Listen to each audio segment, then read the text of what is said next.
में दर्शन देता है, किसी को विष्णु जी के रूप में, किसी को शिव जी के रूप।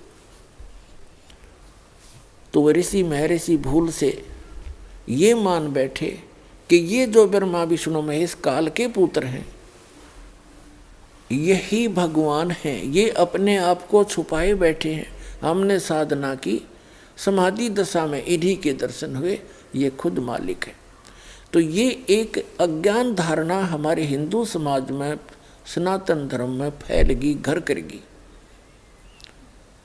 अब इस अज्ञान को हटाने के लिए स्वयं परमात्मा आते हैं, अच्छी आत्माओं को मिलते हैं, उनको सचखंड सतलोक लेकर जाते हैं, फिर वहां से वापस छोड़ते हैं। जब ये बच्चे युवा हो जाते हैं तीनों,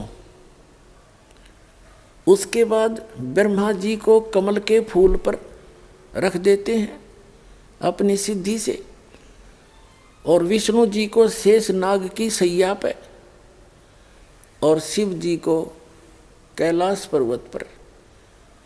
फिर इन तीनों को सचेत कर देते हैं, सचेत होकर फिर इन तीनों को इकट्ठा कर देते हैं। घूमते फिरते ये कोई ना कोई कारण बना के इकट्ठे हो जाते। फिर आकाश से दुर्गा इनको कहती है कि तुम तीनों बच्चे, तीनों जने अपने अपने कार्य में तत्पर हो जाओ। फिर ये पूछते हैं कि हमारा क्या कार्य है माता,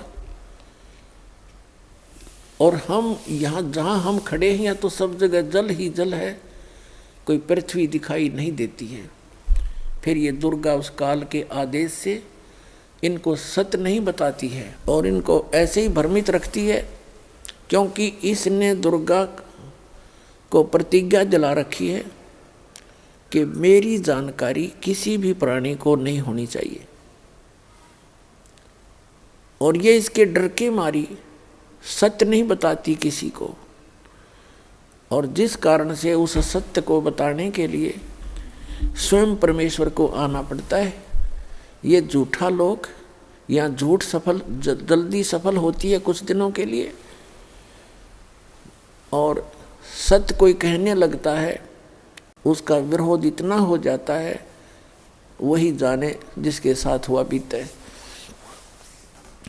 तो पुण्यात्माओं, जब हम परमात्मा का सहारा लेकर, सत्य का सहारा लेकर चलेंगे तो इस काल के लोक में सफल हो सकेंगे। न अपने स्तर पर कोई सत्य करने और कहने वाला कभी सफल नहीं हो पाया। तो आज हमारे साथ उस परम पिता का हाथ है जो सत्य साहेब है, जो सच्चा भगवान है, और उसी कारण से हम आगे बढ़ रहे हैं। और कितना विरोध, सब ज्ञान के विपरीत ज्ञान और सच्चा ज्ञान ये आगे कितना प्रफुल्लित हो रहा है, कैसे फैल रहा है, कैसे अपना स्थान बना रहा है। तो कबीर भगवान उस समर्थ परमात्मा का हाथ और उसका सहयोग आज ये आप जी के साथ है। अब जो प्रसंग है, जो प्रसंग चला था, एक गीता अध्याय नंबर 15 के श्लोक नंबर 16 और 17 में 3 पुरुष हैं, 3 प्रभु हैं, एक सरपुरुष, एक अक्षर पुरुष।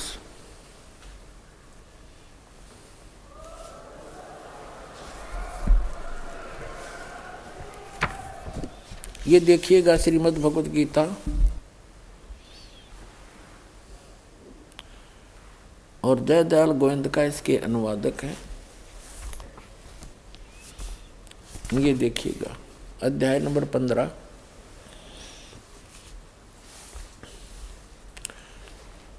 और ये 16 यहाँ से स्टार्ट है, 16वां श्लोक 15वें अध्याय का। इसमें लिखा कि द्वौ इमौ पुरुषौ लोके सरय स अक्षर एव च सरय सर्वाणि भूतानि कटुस्त अक्षर उच्यते। इनका अनुवाद पढ़ते हैं। इस संसार में नाशवान और अविनाशी भी ये 2 प्रकार के पुरुष हैं। पुरुष माने प्रभु, स्वामी, भगवान। संपूर्ण लोकों के शरीर नाशवान और जीवात्मा अविनाशी कहा जाता है। एक सरपुरुष और एक अक्षर पुरुष। अब यहाँ देखें अच्छी तरह, द्वौ इमौ पुरुषौ लोके सर च अक्षर एव च। द्वौ माने दो, इमौ माने इस पृथ्वी वाले लोक में, पृथ्वी तत्व में। पृथ्वी ये अकेला पृथ्वी लोक नहीं है, जितने भी इस अन्य जैसे चांद है या अन्य जो ग्रह हैं, ऊपर के स्वर्ग आदि लोक हैं, ये सभी, और वो 7 संग ब्रह्मांड जो अक्षर पुरुष के हैं, ये सभी पृथ्वी तत्व से पृथ्वी वाले लोक कहे जाते हैं।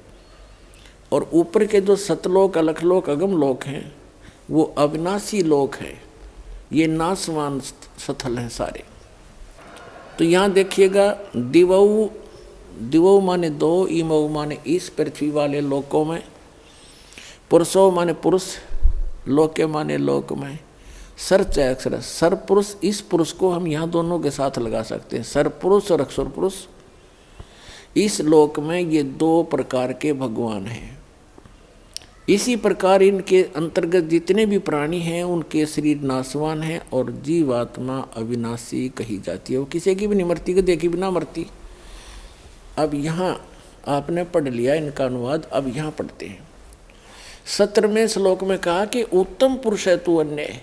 उत्तम पुरुष यानी पुरुषोत्तम श्रेष्ठ भगवान तो इन दोनों से, 2 प्रकार के पुरुष, इन दोनों से, सर पुरुष और अक्षर पुरुष से उत्तम पुरुष है तू अन्य। वो श्रेष्ठ भगवान तो अन्य है। और परमात्मा इति उदाहरतः, जिसको परमात्मा कहा जाता है। और ये लोक धर्म अविश्य विभर्ति अव्यय ईश्वर है, जो तीनों लोकों में प्रवेश करके सबका धारण पोषण करता है, वो अविनाशी परमेश्वर है। इनका अनुवाद पढ़ते, उत्तम पुरुष तो अन्य ही है। किन से? इस सर पुरुष से और अक्षर पुरुष से, दोनों प्रकार के पुरुषों से अन्य ही है।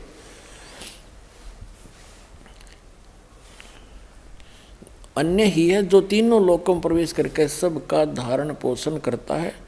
अविनाशी परमेश्वर परमात्मा इस प्रकार कहा गया है। अब इससे क्या सिद्ध हो गया? 3 पुरुष हैं, एक सर पुरुष, एक अक्षर पुरुष और एक इससे, इन दोनों से अन्य। वो परम अक्षर पुरुष कहो, उसे परम अक्षर ब्रह्म कहो, ये भी कंसेप्ट क्लियर करते हैं। अपनात्मा 7वें अध्याय के 29वें श्लोक में, अध्याय नंबर 7,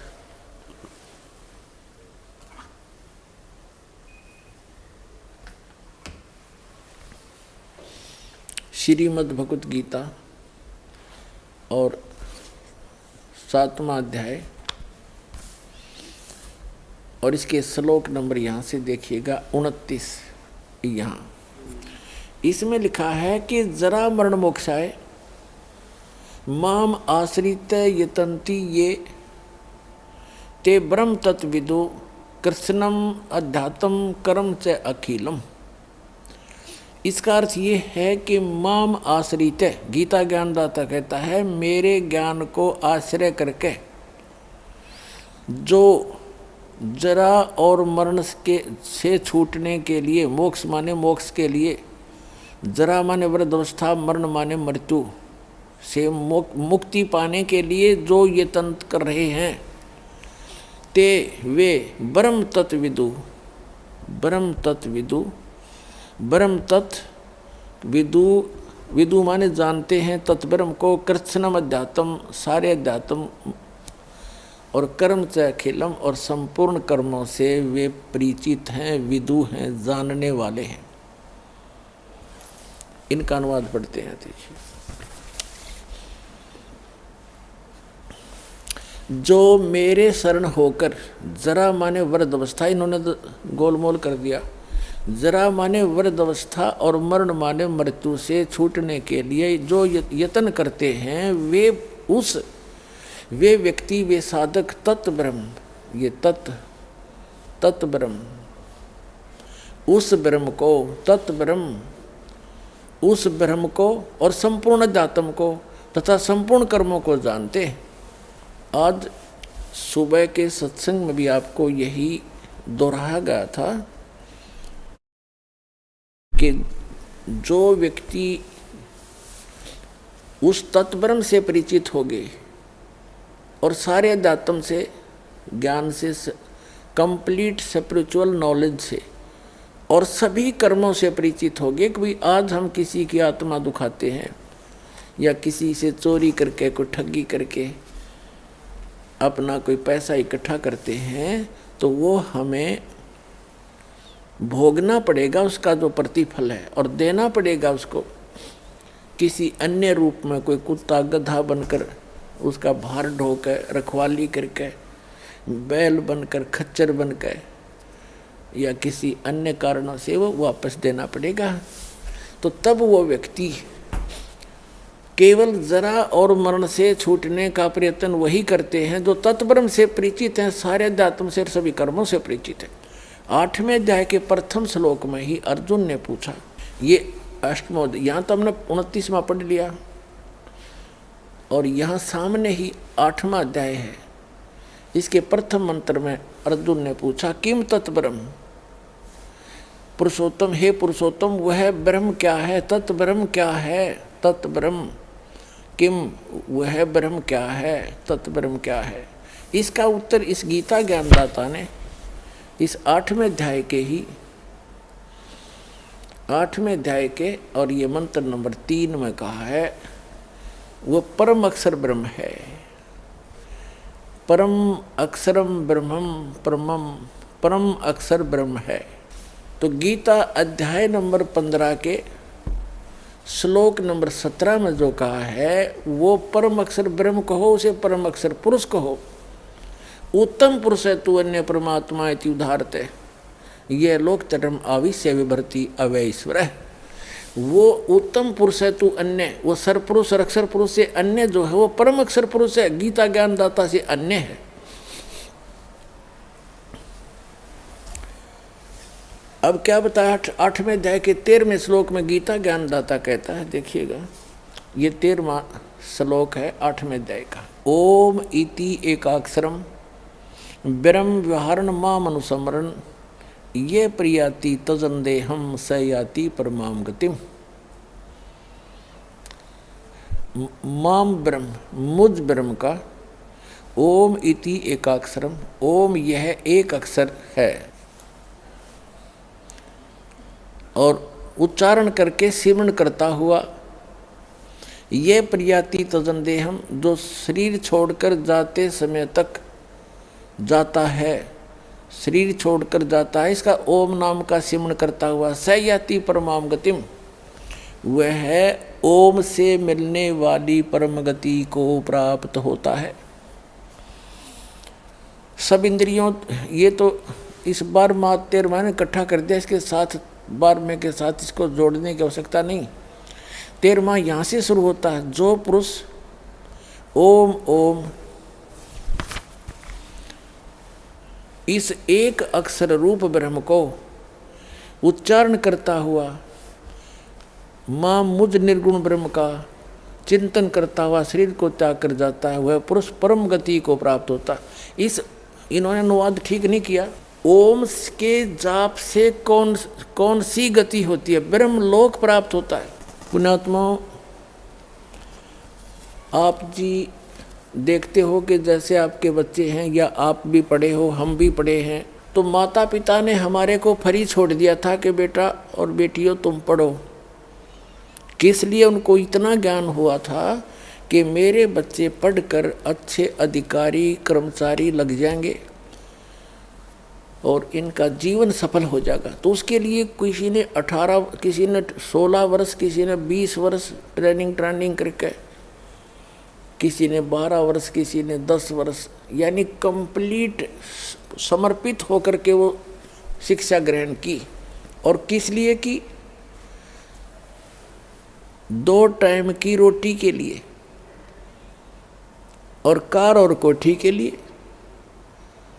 और ये अंत में ना ये कार कोठी साथ जाती है, और जिस परिवार को हम सुखी देखना चाहते हैं भगवान की भक्ति के बिना, हम अटकलबाजी लगाकर बेशक जी रहे हैं, पर कोई प्रोटेक्शन नहीं है आपके पास जब तक आप कबीर परमात्मा की शरण में नहीं आते हो। इनकी शरण में आने के बाद फिर आपको प्रोटेक्शन भी मिलेगा। तो कहने का भाव दास का ये है कि आप जी कितना समय लगाते हो और किस लिए? एक पेट के लिए, ओनली निर्वाह के लिए। चाहे बिजनेस में लगो तो भी शिक्षा मानते हो, शिक्षा होनी चाहिए, या कोई अधिकारी कर्मचारी बनो। और वो क्या है बस कभी भी मृत्यु हो जाती है। एक व्यक्ति इकलौता पुत्र उसका, और उसने उसको बहुत अच्छा पढ़ाया, उसने HCS में सेलेक्ट हो गया, SDM लग गया, विवाह की तैयारी थी, 27 साल का लड़का था, विवाह के 10 दिन रह रहे थे, अपनी ही कार में आ रहा था, एक जोटा बुग्गी से टकरा गया और एट द स्पॉट ही मर गया, ख़त्म हो गया। वह 20-25 साल की वह पढ़ाई भाड़ में गई और कैर टूट गया न्यारा। और अब जो आप समय लगाओगे इस मालिक की चर्चा पढ़ने में, सुनने में, भक्ति करने में, आपको यहाँ भी सहारा देगा और आपका सदा के लिए सुख हो जाएगा, सतलोक चले जाओगे।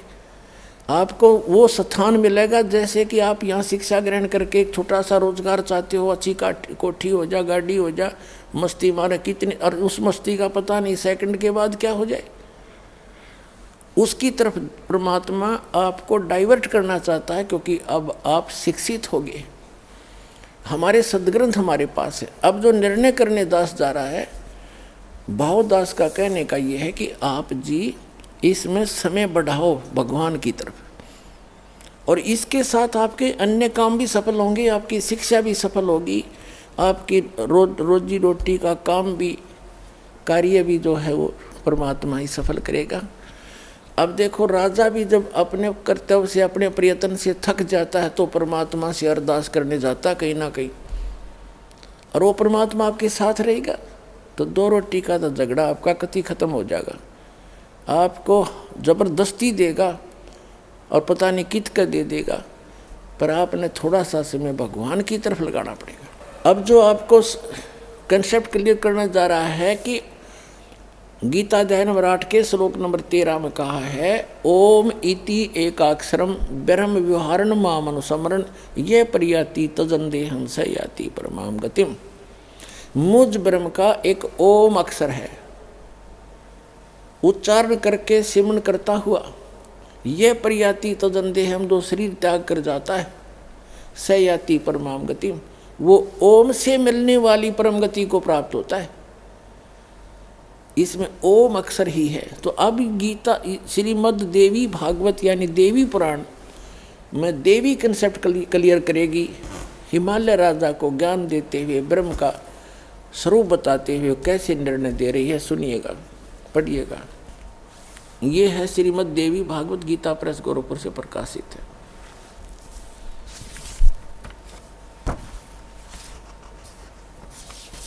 संपादक है हनुमान प्रसाद पोदार चिमनलाल गोस्वामी, और ये यहाँ से प्रकाशित है।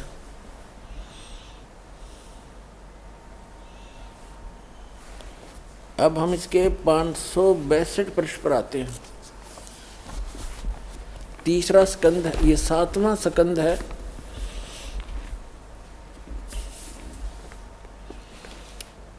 और 562 पृष्ठ है। यहाँ पर है देवी के द्वारा हिमालय को ज्ञानोपदेश, ब्रह्म स्वरूप का वर्णन। देवी जी हिमालय राजा को ज्ञान दे रही है। श्री देवी जी ने कहने लगी, पर्वतराज, उस ब्रह्म का क्या स्वरूप है यह बतलाया जाता है, जो प्रकाश रूप, सबके अत्यंत समीप में स्थित, हृदय रूप गुहा में स्थित होने के कारण गुहाचर नाम से प्रसिद्ध, यहाँ आते आते यहाँ आ जाते हैं। वह यह परम सत्य और अमृत अविनाशी तत्व है। सौम्य, उस वेदने योग्य लक्ष्य को तुम वेदन करो, मन लगाकर उसमें तन्मय हो जाओ। सौम्य उपनिषद में कथित महान अस्त्र रूप धनुष लेकर उस पर उपासना द्वारा तीक्ष्ण किया हुआ बाण संधान करो और फिर भावानुगत चित्त के द्वारा उस बाण को खींचकर उस अक्षर रूप ब्रह्म को लक्ष्य बनाकर वेदन करो। प्रणव माने ओम धनुष है, जीवात्मा बाण है, ब्रह्म को उसका लक्ष्य कहा जाता है। यहाँ देखिएगा, उस एकमात्र परमात्मा को ही जाने, दूसरी बात सब छोड़ दें। यही अमृत रूप परमात्मा के पास पहुंचाने वाला पुल है। संसार समुद्र से पार होकर अमृत स्वरूप परमात्मा को प्राप्त कराने का यही सुलभ साधन है। इस आत्मा का ओम के जप के साथ ध्यान करो, ओम का जाप करो। इससे अज्ञान में अंधकार से सर्वथा परे, संसार समुद्र से पार जो ब्रह्म है उसको पा जाओगे। ओम का जाप करने से ब्रह्म की प्राप्ति होती है, क्योंकि ये ब्रह्म का मंत्र है। तुम्हारा कल्याण हो, वो कहाँ रहता है? यह सबका आत्मा ब्रह्म, ब्रह्मलोक रूप दिव्य आकाश में स्थित है। ओम के जाप से ब्रह्म की प्राप्ति होती है, ब्रह्म रहता है ब्रह्मलोक में। अब ये सिद्ध हो गया कि जैसे गीता अध्याय नंबर 8 के श्लोक नंबर 13 में जो ये कहा है कि ओम इति एकाक्षरम ब्रह्म विहारण माम अनुस्मरण, इसे स्पष्ट हो गया कि मुझ ब्रह्म का ओम यह एक अक्षर है, नथिंग एल्स, और इसके अतिरिक्त कुछ नहीं है। और व्यवहारण अनुस्मरण उच्चारण करके सिमरण करता हुआ ये प्रयाति तजन देहम स याति परमाम गतिम। ये देखिएगा, अब हम आगे गीता अध्याय नंबर 8 के श्रीमद् भगवद गीता अध्याय 8 के श्लोक नंबर 13 में ओम इति एकाक्षरम ब्रह्म विहारण मानुस्मरण, माम ब्रह्म मुझ ब्रह्म का ओम इति एक अक्षर, ओम यह एक ओम अक्षर है। और विहारण माने उच्चारण करके, अनुस्मरण माने सिमरण करता हुआ, ये प्रयाति तजन देहम जो शरीर त्याग कर जाता है, स याति परमाम गतिम, ये अंडरस्टूड है कि ओम से मिलने वाली जो परम गति है वो प्राप्त होगी। और वो आपके समक्ष हो ही गया।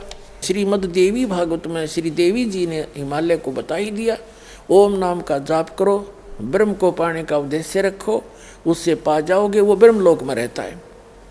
अब देखो गीता अध्याय नंबर 8 के श्लोक नंबर 16 में देखिएगा,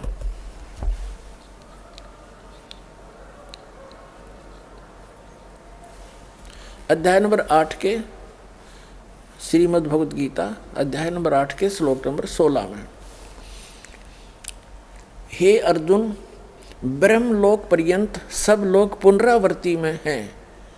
अब पुनरावृत्ति का इन्होंने विश्लेषण भी किया है, ये स्टार लगा रखा है, इसका यहाँ विश्लेषण किया है। अर्थात जिनको प्राप्त होकर पीछे संसार में आना पड़े ऐसे, यानी ब्रह्मलोक में गए हुए व्यक्ति भी, साधक भी पुनः लौटकर पृथ्वी पर आते हैं, वो स्थायी स्थान नहीं है।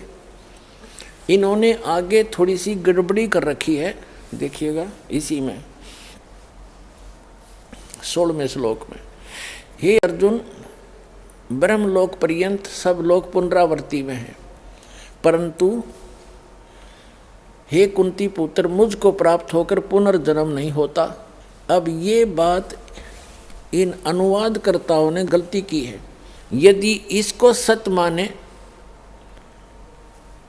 इसका ये अनुवाद सत्य माने कि मुझे प्राप्त होकर कभी पुनर्जन्म नहीं होता, तो गीता अध्याय नंबर 12 का, गीता अध्याय नंबर 10 के श्लोक नंबर 12, अध्याय नंबर 4 का श्लोक 5 और 9, गीता अध्याय नंबर 10 का श्लोक नंबर 2, ये झूठे सिद्ध हो जाते हैं, जिसमें ये गीता ज्ञानदाता कहता है कि अर्जुन, तेरे और मेरे बहुत जन्म हो चुके हैं, तू नहीं जानता, मैं जानता हूँ। देखिएगा, ये है श्रीमद् भगवद गीता अध्याय नंबर 2 का और श्लोक नंबर 12। न तो ऐसा ही है कि मैं किसी काल में नहीं था, अथवा तू नहीं था, अथवा ये राजा लोग नहीं थे, और न ही ऐसा है कि इससे आगे हम सब नहीं रहेंगे, यानी तेरा मेरा और सब इनका जन्म मृत्यु पहले भी हुआ है, आगे भी होगा। और चौथे अध्याय के 5 और 9 में तो कंसेप्ट क्लियर कर रखा है। देखिए अध्याय नंबर 4 का और श्लोक नंबर यहाँ पर है, ये 5 नंबर है।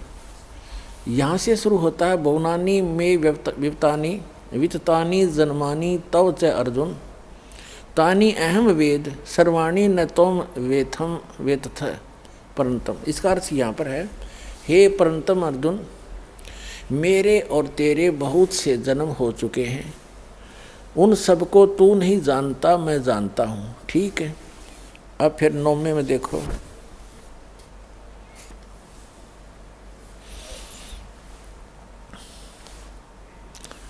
9वें श्लोक में, मेरे जन्म और कर्म दिव्य हैं, अलौकिक है। ठीक है, जन्म तो है, इससे सिद्ध है कि इस गीता ज्ञानदाता की जन्म मृत्यु है। और आगे देखो 10वें अध्याय के दूसरे श्लोक में ये स्वयं स्वीकार करता है कि मेरी उत्पत्ति को ये देवता लोग नहीं जानते। ये देखिएगा, ये 10वां अध्याय है श्रीमद् भगवद गीता का। इसका मंत्र, ये 2 मंत्र यहीं पर है। मेरी उत्पत्ति को, प्रभव माने उत्पत्ति को, यह लीला से प्रकट थी, अपने आप कह रहे हैं। मेरी उत्पत्ति को न देवता लोग जानते हैं और न महर्षि जन जानते हैं, क्योंकि मैं सब प्रकार से देवताओं का और महर्षियों का आदि कारण हूँ। अब यहाँ विचलित हो जाते हैं ये लोग, ये जान पढ़कर इसको कि जो मुझको अजन्मा अनादि और लोकों का महान ईश्वर तत्व से जानते हैं, वह मनुष्यों में ज्ञानवान पुरुष संपूर्ण पापों से मुक्त हो जाते। इसमें इसका कहने का भाव ये है कि मैं जैसा अजन्मा हूँ, किस प्रकार का हूँ, किसा हूँ, कैसा हूँ, क्या मेरी स्थिति है। जो तत्वदर्शी संत इस बात से परिचित हैं वो यहाँ से पीछा छुड़वा जाते हैं, उनका सारे पाप कट जाते हैं। इसका भाव ये कहने का। अब ये कैसा जन्मा है, कैसा वो बताएंगे, लेकिन अब जो कंसेप्ट हम क्लियर कर रहे हैं उससे ये सिद्ध हो गया कि ये थी गीता अध्याय नंबर 8 के श्लोक नंबर 16 के आगे जो 16वें का जो अगला हिस्सा हम लें, इन्होंने अनुवाद किया है, वो फिट नहीं बैठता, उसका अनुवाद सही नहीं है। देखिएगा अध्याय नंबर 8 का और श्रीमद् भगवद गीता का 16वां श्लोक है, हे अर्जुन, ब्रह्मलोक पर्यंत सब लोग पुनरावर्ती में, ये बिल्कुल सही है। फिर यहाँ कहा कि परंतु एक कुंती पुत्र मुझको प्राप्त होकर पुनर्जन्म नहीं होता। अब यहाँ पढ़ेंगे हम। अब देखो, विद्यते माने नहीं होता, न विद्यते। अब यहाँ पढ़िए, आप ब्रह्म भुवनाथ यानी ब्रह्मलोक तक सभी भवन सभी लोक का पुनरावर्ती में अर्जुन। फिर ये बताता है कि माम उपेते तू कौनते पुनर्जन्म। इसका अर्थ ये बनता है कि मुझे प्राप्त होकर भी अर्जुन पुनर्जन्म है, जो ये नहीं जानते। विद माने केवल है, नहीं होता। विद धातु का विद धातु से विद्धते बना है, विद माने जानना भी होता है। जो ये नहीं जानते कि ब्रह्मलोक में गए हुए प्राणी भी पुनरावर्ती में हैं, वो मुझे प्राप्त होकर भी उनका पुनर्जन्म है अर्जुन। मुझे प्राप्त होकर भी उनका पुनर्जन्म अर्जुन न विदते, जो इस बात को नहीं जानते कि ब्रह्मलोक तक भी सभी प्राणी पुनरावर्ती में हैं, वो मुझे प्राप्त होकर भी उनका पुनर्जन्म है अर्जुन, जो इस बात से परिचित नहीं है, जो नहीं जानते, जिनको ये ज्ञान नहीं। ये नहीं तो फिर ये वो 3 श्लोक झूठे सिद्ध हो जाते, ये अनुवाद गलत है इनका। अब जो प्रसंग चल रहा है, अब ये तो कहा कि ओम नाम है इसका, और ब्रह्मलोक में गए हुए प्राणी भी पुनर्जन्म होते, इसका खुद भी जन्म मृत्यु होता है।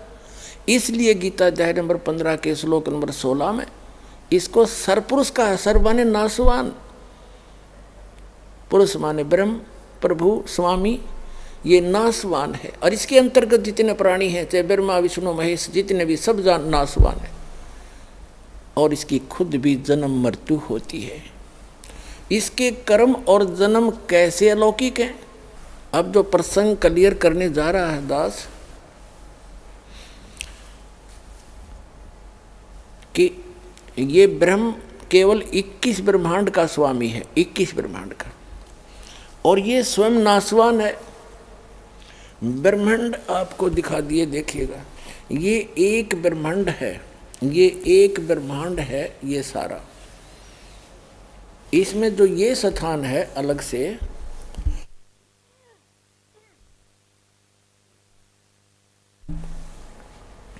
इस ब्रह्मांड के अंदर एक ऐसा गुप्त स्थान है जहां परमेश्वर अन्य रूप धारण करके कबीर जी रहते हैं, जिसके विषय में इन ब्रह्मा विष्णु महेश और काल और दुर्गा को भी मालूम नहीं है। ये ऐसा गुप्त स्थान है ऐसे। अब ये एक ब्रह्मांड है, ये सारा एक ब्रह्मांड है।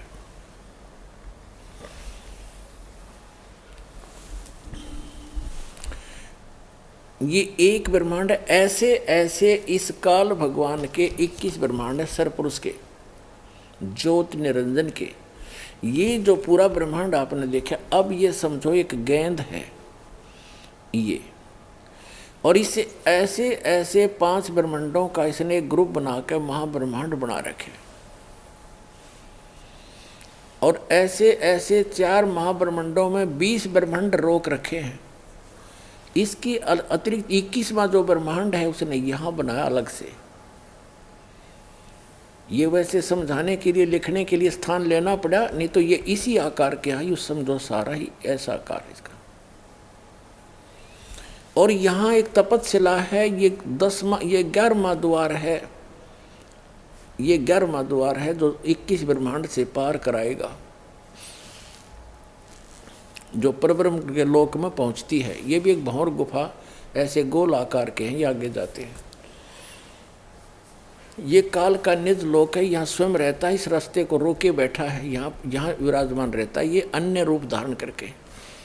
और ये तपतशिला जहाँ 1 लाख मानव शरीरधारी प्राणियों को पुण्य भून कर खाता है। अब ये इतना क्षेत्र है सरपुरुष का, ये इतना क्षेत्र है केवल सरपुरुष का, 21 ब्रह्मांड है। और ये देखिएगा, ये है कंप्लीट चित्र सारे ब्रह्मांडों का, ये है कंप्लीट चित्र सर्व ब्रह्मांडों का।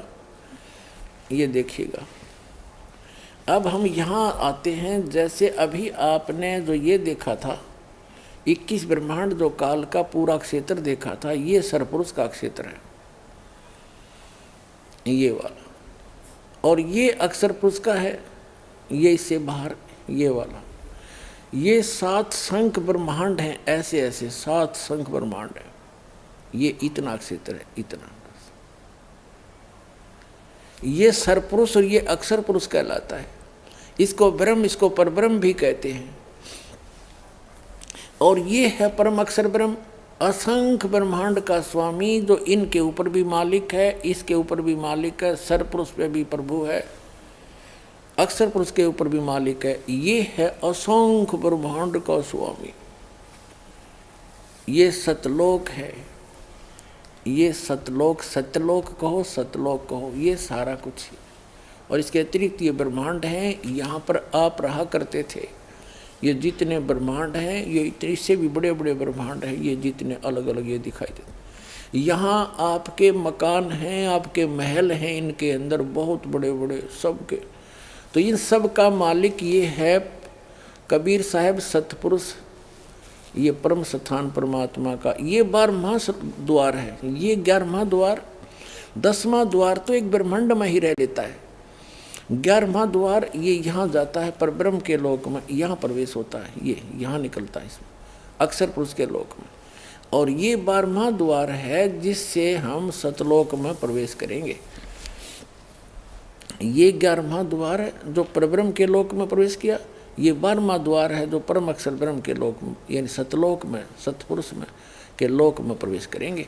यहाँ पूरी रहने की व्यवस्था है और सब बाग बगीचे हैं, सदाबहार वृक्ष हैं, सदाबहार मेवा है और सभी पदार्थ वहाँ के अमृत हैं। जैसे गंगा का जल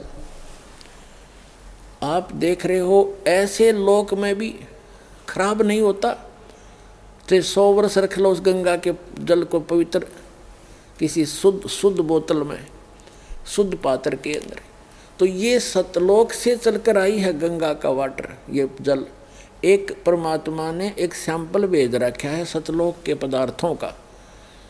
तो वहाँ दूध, दही और जैसे जल, इन सब की सरोवर भरे हैं, वो कभी नष्ट नहीं होते। और सदाबहार वृक्ष हैं, बड़े बड़े महल आपके वहाँ खाली पड़े हैं। आपके ही महल के आसपास इतने बहुत बढ़िया सुंदर मेवा, हर तरह के भोजन आपकी रसोई में भरे पड़े हैं। उनको छोड़कर आप यहाँ अपनी गलती से आ गए हो और यहाँ भिखारी बनकर घूम रहे हो। सारा असंख्य जन्म हो गए आपका, ये निर्वाह ही पूरा नहीं होता। से तुम आप देवता बन गए। वहाँ भी यही व्यवस्था देवताओं के, वहाँ भी ऐसे राजा हैं, छोटे राजा हैं, बड़े देवता हैं। आम जनता जो स्वर्ग में वहाँ चले जाते हैं वो ऐसे ही रहते हैं वहाँ पर, और उनकी भी जन्म मृत्यु होती रहती है। अब ये स्थिति आपके सामने स्पष्ट कर दी। अब हम सिद्ध करेंगे कि जैसे बिन साहेब की बंदगी कहीं ठोर ठिकाना ना, ब्रह्मा विष्णु महेश नासवान, और ये सरपुरुष नासवान, अक्षर पुरुष भी नासवान, ये गीता जी ने स्वयं स्पष्ट कर दिया। लेकिन उत्तम पुरुष है तू अन्य परमात्मा इति उदाहरते, वो परमात्मा परम अक्षर ब्रह्म है जो इन दोनों से अन्य है, जो कभी मृत्यु में नहीं आता, वो अव्यय ईश्वर है, वो अविनाशी परमात्मा है। देखिएगा गीता अध्याय नंबर 2 के श्लोक नंबर 17 में, श्रीमद् भगवद गीता अध्याय नंबर 2 के श्लोक नंबर 17 में क्या स्पष्ट किया है। गीता अध्याय नंबर 2 के श्लोक 12 में इसने स्वयं स्पष्ट कर ही दिया कि अर्जुन तेरे और मेरे बहुत जन्म हो चुके हैं।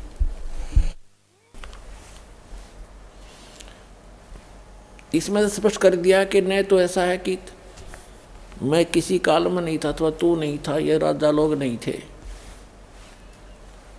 और ऐसा ही नहीं है कि हम आगे ना रहेंगे। और चौथे अध्याय के 5 और 9 में भी स्पष्ट कर दिया इसने, गीता ज्ञानदाता ने, कि अर्जुन तेरे और मेरे बहुत जन्म हो चुके हैं, तू नहीं जानता मैं जानता हूँ।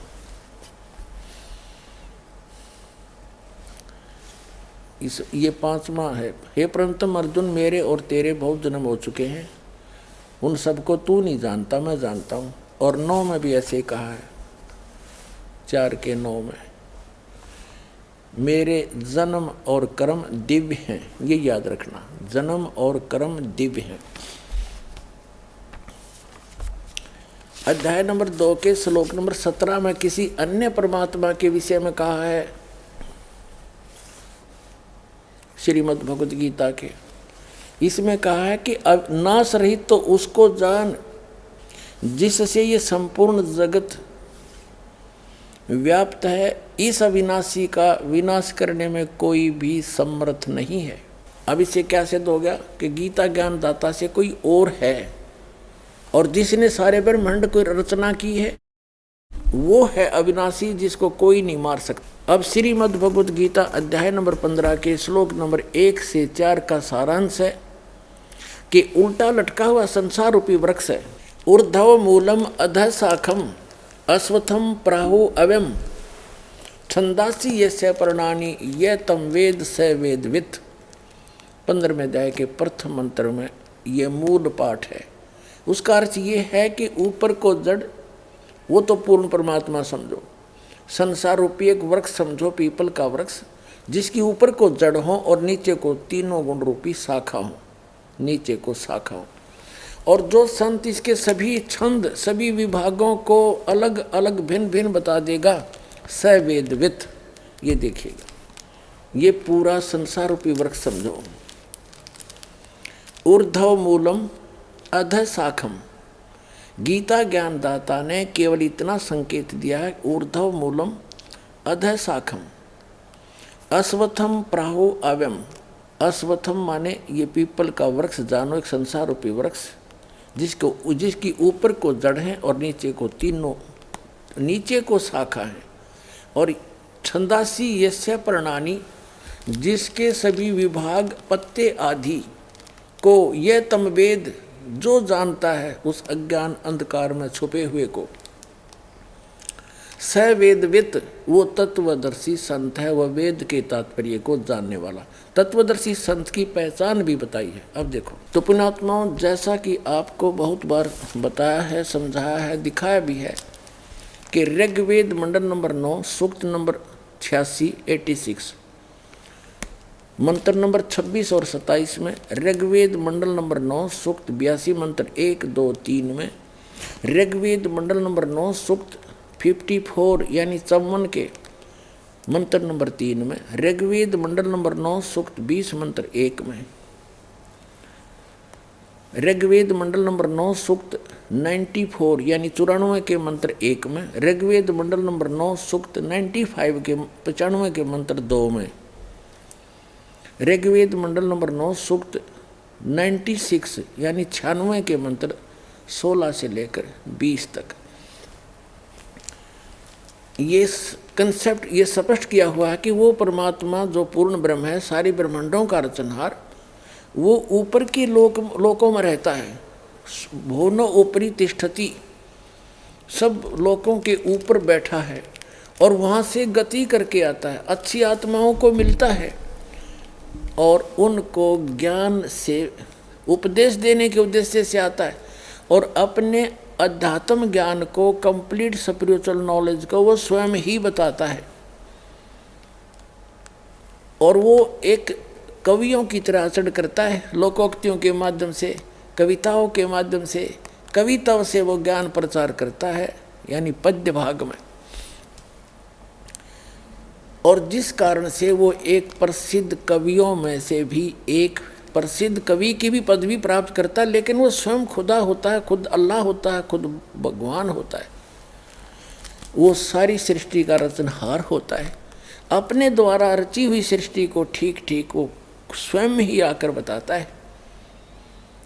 तो उस परमात्मा ने आकर फिर कंप्लीट स्पिरिचुअल नॉलेज दिया है, वो सूक्ष्म वेद कहलाता है, जिसको इस काल ने छुपा दिया था। उसमें भगवान ने स्वयं बताया है कि कबीर अक्षर पुरुष एक पेड़ है और सरपुरुष वा की डार, ज्योत निरंजन कहो, काल कहो, सरपुरुष कहो, ब्रह्म कहो, सर ब्रह्म कहो, सरपुरुष वा की डार और तीनों देवा शाखा हैं ये पात रूप संसार।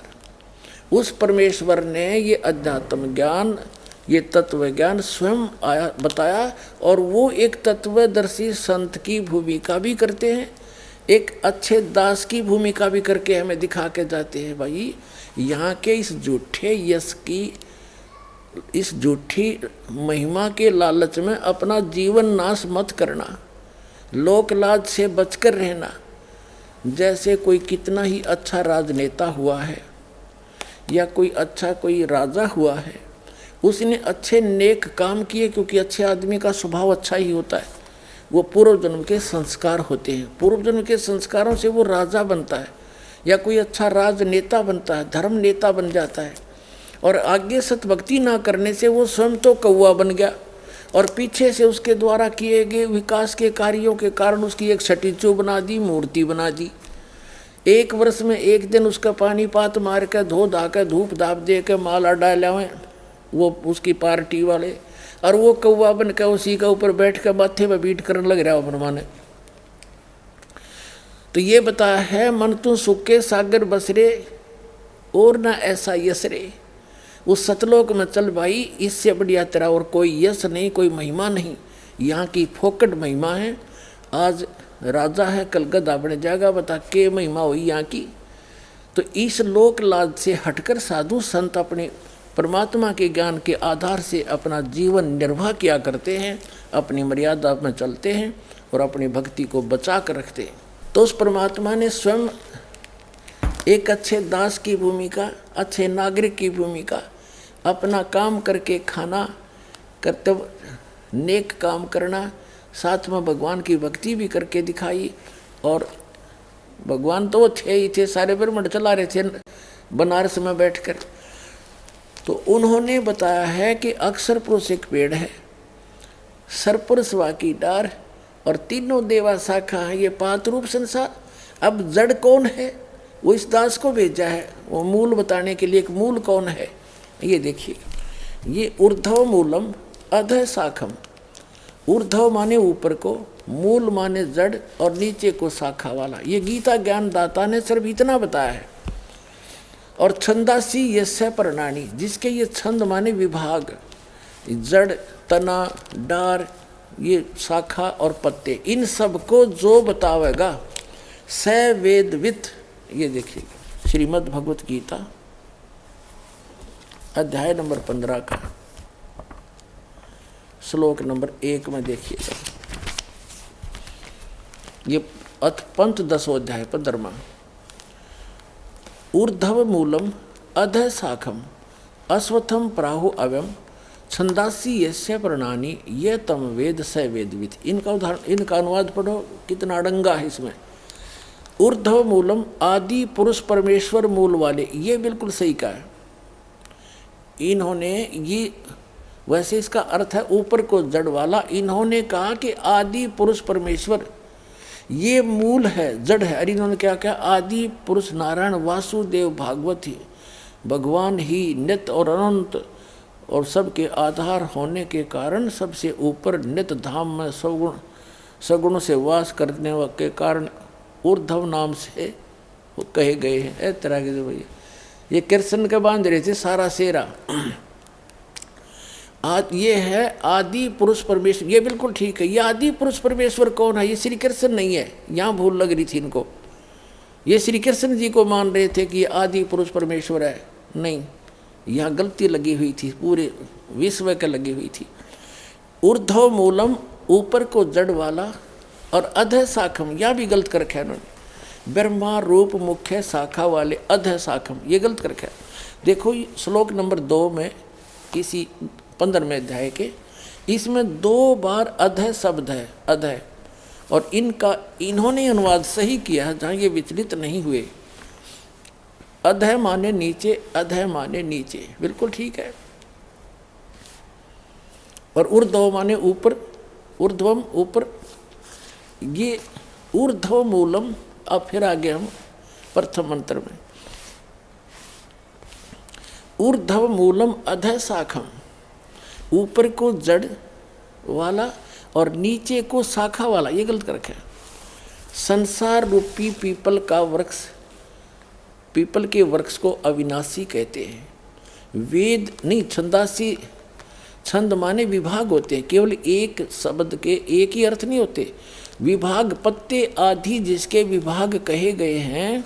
और यह उस संसार वृक्ष को जो पुरुष मूल सहित यानी जड़ से लेकर पत्तों तक तत्व से जानता है, स वेदवित, वह वेद के तात्पर्य को जानने वाला है, अर्थात वो तत्वदर्शी संत है।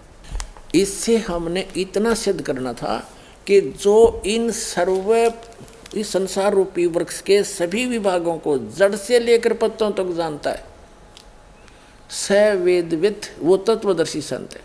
अब परमात्मा ने बताया है अक्षर पुरुष एक पेड़ है और वो मूल जड़ गुप्त है। देखिएगा परमात्मा ने यहाँ से प्रारंभ किया है, क्योंकि वो स्वयं थे जड़, वो मूल थे सारे संसार के। अब अक्षर पुरुष एक पेड़ है, ये अक्षर पुरुष है, ये सर पुरुष है। अक्षर पुरुष ये तना समझो, उसकी एक मोटी डार निकली, वो सर पुरुष यानी ब्रह्म समझो। और तीनों देवा, ब्रह्म के 3 पुत्र हैं, आगे ये 3 शाखा हैं, रजगुण ब्रह्मा, सतगुण विष्णु, तमगुण शिव जी, और पात रूप संसार।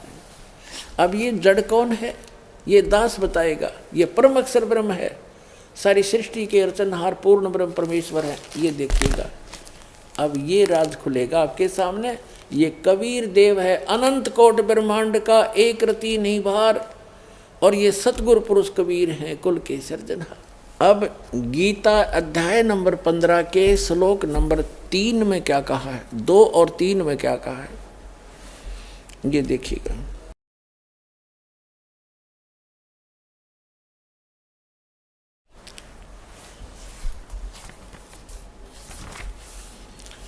अब ये एक आपने पढ़ लिया, ये स्पष्ट हो गया,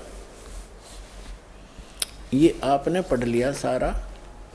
अब दूसरे हम देखते हैं, उस संसार वृक्ष की तीनों गुण रूप, रजगुण ब्रह्मा सतगुण विष्णु, तीनों गुण रूप, ये जल से बड़ी हुई नहीं। विषय पर वाला शाखा, विषय पर वाला शाखा, विषय विकारों वाली ये शाखाएं हैं, नीचे और ऊपर, सर्वत्र नहीं।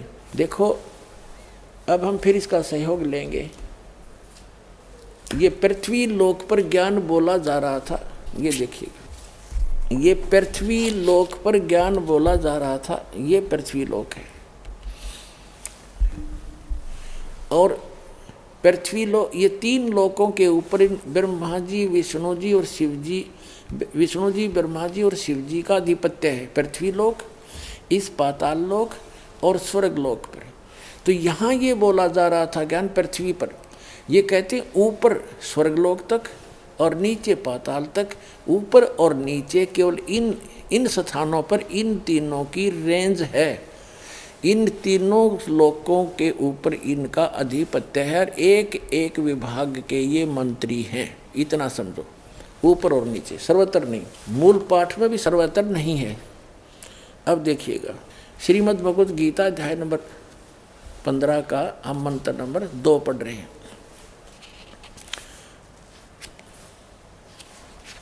ये यहां से शुरू हुआ है।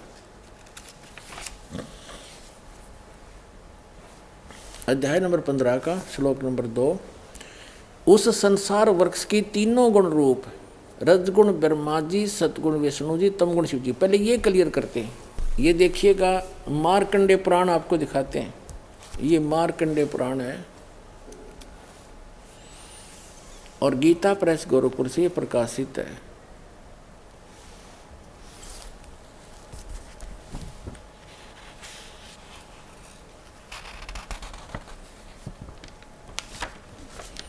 ये गीता प्रेस गोरखपुर से प्रकाशित है। ये यहाँ का इनका चित्र है सर। अब आपको हम 123 पृष्ठ पर ले चलते हैं। इसके 123 पृष्ठ पे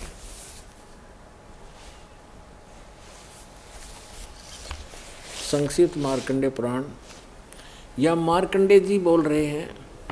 मार्कंडेय जी बोले, मुने, ये सब कुछ बताते बताते इसके सामने आ जाते हैं। यहाँ पर रजोगुण प्रधान ब्रह्मा, इस तरह स्वयंभू परमात्मा की 3 अवस्थाएं होती हैं। रजोगुण प्रधान ब्रह्मा, तमोगुण प्रधान रुद्र, सत्व प्रधान विश्वपालक विष्णु हैं। यही 3 देवता हैं और यही 3 गुण हैं।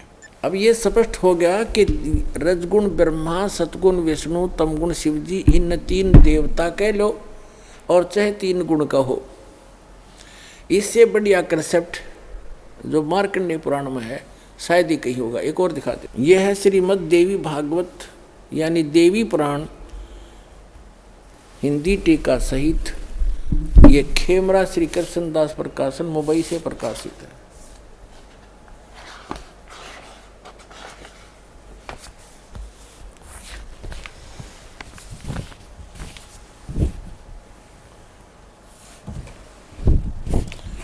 अथ देवी भागवतम सभाष्टिकम समातम, खेमरा श्री कृष्ण दास प्रकाशन मुंबई 4। यहाँ इसका सारा कुछ लिखा हुआ है इधर, बस इतना ही दिखाएंगे, इसमें आप देख सकते हैं। अब इसके हम यहाँ पहुँचते हैं 3रे स्कंद में। अथ श्री देवी भागवते भाषा टीका युक्ते 3य स्कंध प्रारंभते, 3रा स्कंद प्रारंभ हो गया। अब इसके हम यहाँ आते हैं।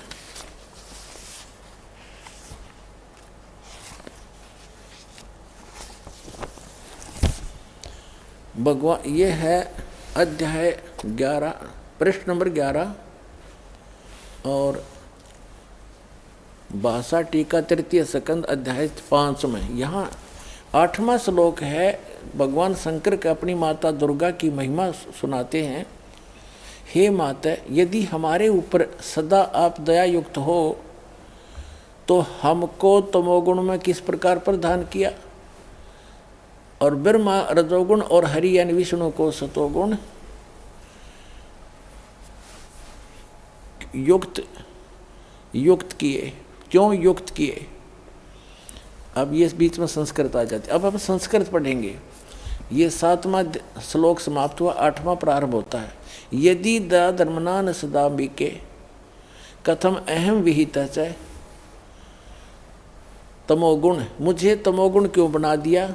कमल जय, कमल से उत्पन्न होने वाले ब्रह्मा जी को रजोगुण संभाव, रजोगुण क्यों उत्पन्न किया। और सुविहित किमु सतोगुण हरि, और विष्णु जी को सतोगुण क्यों उत्पन्न कर दिया, क्यों बना दिया आपने। इति सिद्धम रजोगुण ब्रह्मा सतगुण विष्णु तम गुण शिव जी। फाइनल हो गया। अब हम फिर आते हैं श्रीमद् भगवद गीता अध्याय नंबर 15 के श्लोक नंबर 2 पर। अध्याय नंबर 15 श्रीमद् भगवद गीता और अध्याय नंबर 15 का श्लोक 2। उस संसार वृक्ष की, इस पर हमने पढ़ दिया, ऊपर को जड़ वाला, नीचे को शाखा वाला, ये पीपल का वृक्ष है, आदि पुरुष परमेश्वर। तो यहाँ बताया कि जो अब गीता ज्ञान दाता ने ऊपर को जड़, नीचे को तीनों गुण रूपी शाखा, बस इतना बताया है। उसके उस बाकी शेष जानकारी के लिए उसने स्पष्ट कर दिया कि जो सारे विभागों को बताएगा वो तत्वदर्शी संत है। चौथे अध्याय के 32वें श्लोक में गीता ज्ञानदाता कहता है कि अर्जुन, उस परमेश्वर ने, उस परम अक्षर ब्रह्म ने, सच्चिदानंद घन ब्रह्म ने स्वयं आकर के अपने मुख कमल से जो ज्ञान दिया है, यज्ञों की जानकारी जो दी है, यज्ञ माने धार्मिक अनुष्ठान, वो विस्तार के साथ कही है। उसमें वो तत्व ज्ञान है। चौथे अध्याय के 34वें श्लोक में कहा कि उस तत्व ज्ञान को तू तत्वदर्शी संतों से जाकर समझ, यानी गीता ज्ञान दाता उस तत्व ज्ञान से परिचित नहीं है। और उनको दंडवत प्रणाम करने से, कपट छोड़कर नम्रता पूर्वक प्रश्न करने से वो तत्वदर्शी संत तुझे उस तत्व ज्ञान का उपदेश करेंगे। अब उस तत्वदर्शी संत की पहचान बताई है 15वें अध्याय के प्रथम मंत्र में, कि जो ऊपर को जड़ और नीचे को शाखा वाला, जो एक संसार रूपी पीपल का वृक्ष अविनाशी कहा गया है, जो इसके सभी छंद, सभी विभागों, पत्तों सहित जानता है, सवेदवित, वो तत्वदर्शी संत है।